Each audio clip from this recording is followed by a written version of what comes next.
Hey guys, today I'm going to do this Givi Panier Rack install on the KTM 390 Adventure. It's not going to be quite coming off of stock because I already have the Tusk rack here. Alright, so the reason that I got the Givi rack when I already have this Tusk rack is look how wide this is. I put the Nelson Riggs bags on here and they stick out like well beyond the handlebars. Whatever I could do to narrow that up would be great. And half of my reasoning for having these, I was like, okay, well, they'll protect the exhaust. Except for, no, because I have laid it down on this side, and if you look at my exhaust here, it's still been pushed in to my brake caliper and my swing arm and all dented up. But we're gonna try and swap it out. We'll see if I have all the right hardware.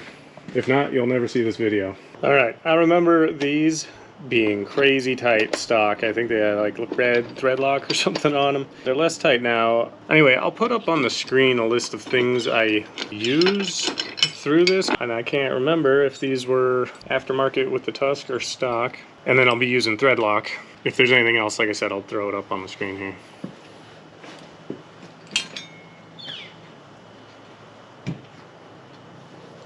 When I say they were difficult to get out, I mean like I thought they were cross-threaded. So it's a pretty basic rack, but it comes with a ton of hardware. Some of it is for a top rack, which I don't know if I have the hardware for that or not because I didn't order the top rack, so I won't be doing that. Some of it is for these brackets that I guess push your blinkers out further back, so they're like adapters to bring it out. Alright, using this handy dandy map I sorted out, I have everything. I got my pine needles, brackets, random bolts, washers, nuts, spacers. Okay, it does look like the bolts and the crush washers and the spacers are all provided with this. That's going to be 6, 12 is the crush washers, 16 is one of the spacers, 18 is the other spacers. So it doesn't matter I have the Tusk rack on here, you don't need your original hardware to put these back on. It comes with new hardware. And I'm just going to reiterate, I'm going to double down here. This whole page has you pulling off the back fender, basically rewiring your blinkers, and they would hold back on these guys. However, we hold this up here. I don't think the blinkers are going to be an issue.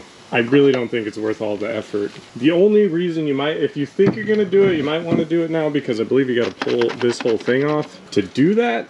And that's going to be a bitch if you've already screwed in the new rack to it. I'm going to ignore this too. It's got me taking exhaust brackets off and putting these guys in there for some reason. If you were hoping for all of this, I won't be doing it. I'm just putting the rack on the bike. If you're doing this, you'll have the instructions. But we're basically going to drop what I would call the grab bars in here with nothing under them. Take out my old hardware. If the bike was stock, I believe this is how they already were. Going to grab one of the M8s and one of the spacers, which is 16, so 16 goes in the front. I don't know a better way to tell you this. You're going to kind of have to reference the instructions. 18 goes in the back. Those are the spacers that the rack will sit on top of. I'm going to just dry fit these in here to hold everything together while all my instructions blow away. This actually kind of loops up inside of it, it looks like, and then we'll mount it here. I'm debating if I want to pull the foot peg off right now. It doesn't show you doing that here. It shows you mounting the top first, so we'll do that. I'm just kind of wondering if the rack is going to be in the way of getting those bolts out when I'm ready. And apparently don't forget your number 12 crush washer.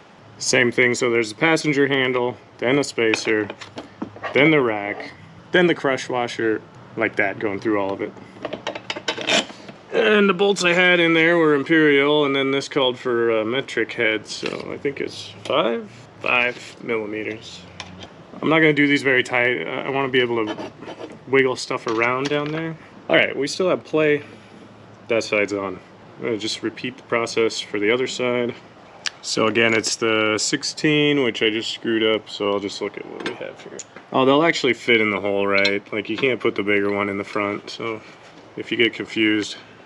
Okay, so we have some play in it, both sides, so I should be able to access the bolts down here to pull them out and then put the spacers in, put the new bolts in. You can kind of see how much narrower we are now.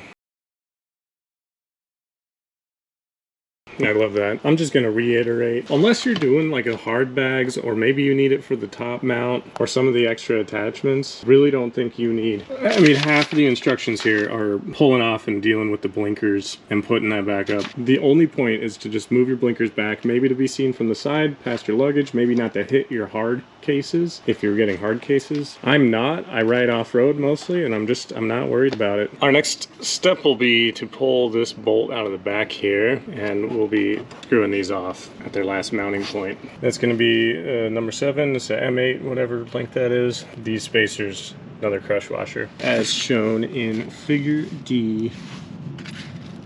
And this is why I was thinking about doing this before I did the rack. I'm probably just going to loosen these up and try and wedge them over because they are in my way of turning this. That's one reason it's really nice to get these Allen keys with the ball heads on them. They cost like $3 whole more for a set. And then you can angle them. I mean, you gotta be careful not to strip them out, but I can angle the Allen key into the head of the bolt. There's a bolt, you can see there's thread lock on there. It wasn't too bad to get out. Down here, I'm gonna throw some thread lock on this bolt just because I'm not gonna ever notice if that's coming loose.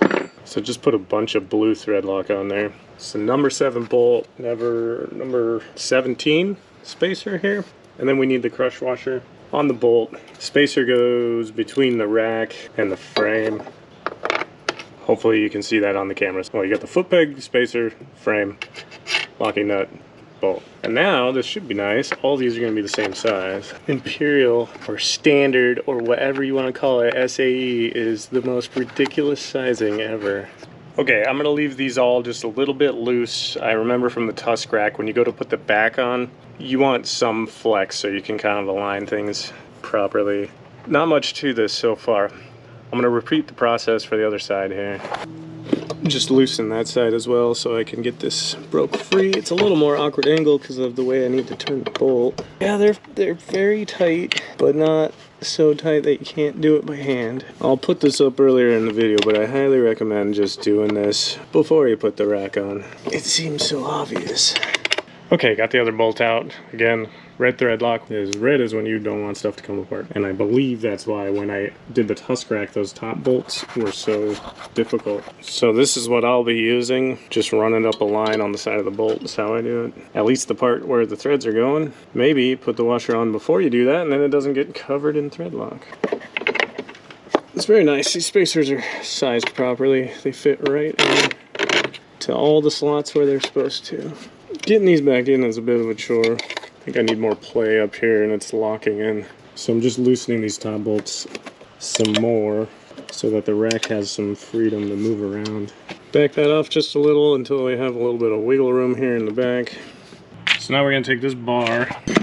That guy spans the back. Looks like we need 8, 12, and they actually thread right into the rack itself. So these guys and my remaining 2 crush washers. And you see all the rest of this hardware is just for moving your blinkers, so we'll cover that at the end. We'll see how it goes. Putting the crush washers on the bolts, put some thread lock on the bolts. Do one at a time, I only have 2 hands. So this is why I left play here, because these have to line up and your frame or your mounting points might not allow that perfectly to happen if you have cranked them down, and then you'll just be fighting with these. Now I have plenty of play between these two to pull this together. I feel confident to go through and just crank all these down now. There's no torque spec. It's metal. It's not like these are, I don't know, I'm not too worried about stripping them. And they have the crush washers, so you want to crush those.